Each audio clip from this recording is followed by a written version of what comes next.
Wind and Fire, September at number 4. At number 3, The Beatles, Twist and Shout. Number 2 was Our House, Madness.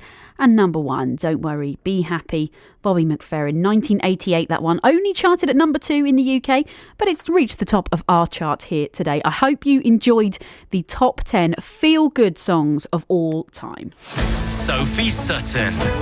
BBC.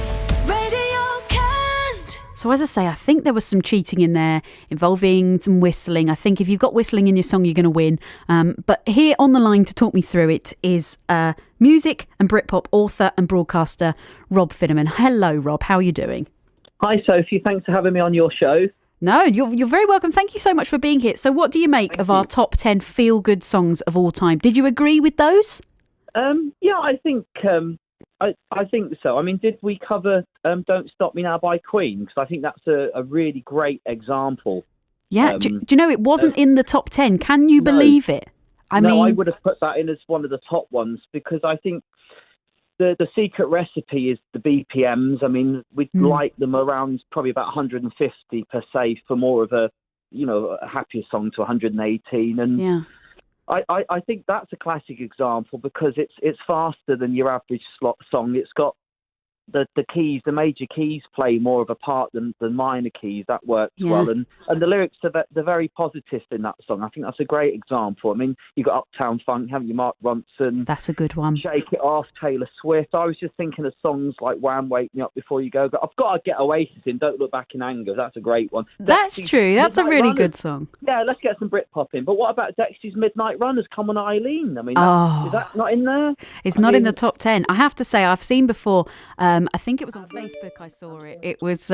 It said things that I value in my life, and it was like 1, my friends, 2, my family, and 3, that slow bit in Come On Eileen when it starts off slow and it gets quicker and quicker. I mean, that is an absolute banger. Used to tap our feet so mad on the dance floor for that one. Absolutely. And they had a glass floor in a dance floor, and this girl put a foot through it to tap into that. But that's another story. But yeah, fast tempo songs are directly associated with the more energy, movement, and dancing because it affects certain parts of our brain. You know, the music. So they need to be definitely fast, uplifting, and. I was quite surprised. Thriller, actually. I mean, it's kind of is lively, but I wouldn't have thought that was. Yeah, exactly. Well, what about Don't Worry, Be Happy then? Don't Worry, Be Happy. That is very slow, isn't it? And that's number 1. Yeah. I mean, the cliche with because it's got happy in the song doesn't necessarily need to have that. It's the chemical imbalance that makes you think with the start of the song, straight away this is going to be a happy song. This is Absolutely. Going to be a slow song, and you could just feel the beats and the lyrics and the vibe, and it's like there's so much stuff going on at the moment. We just want a really happy song, and I think feel good songs are. They did get a bit depressing, actually. I mean, we had the 50s, we had the 60s where we had the rock and roll. I would have said I saw a standing there personally than Twist and Shout for myself. Yes.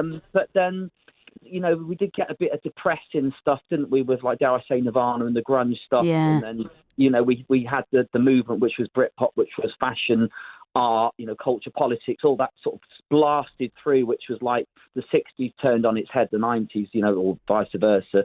But I mean, from 2010, songs did start getting happier, and I think that was because we went through a recession, and I think certain times we need this kind of feel-good music to get us through everyday life. I mean, I'm a guy, I'm not, ashamed to say I've been a bit down the pan lately. We've all had little struggles, and I've been frantically searching for music last thing at night and first thing in the morning. And I love music. It's a massive part of my life, but I've turned to music a lot more over this time, and I think we need it. And I think good on the artists if they bring out this kind of music.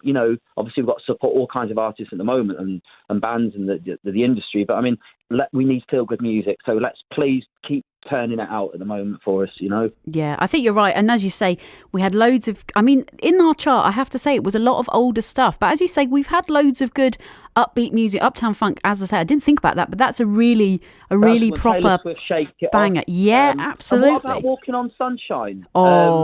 Casey and yes, absolutely, yeah. What about that one? That's amazing. Do you know what, Sophie? I'll tell you what we do is we do our own feel-good the BBC Radio Kent. We do our own little mix. That's absolutely. If anyone listening at home has got one that they are outraged that it didn't make it into the top 10, you can text us here, 81333, start your message with the word Kent. I know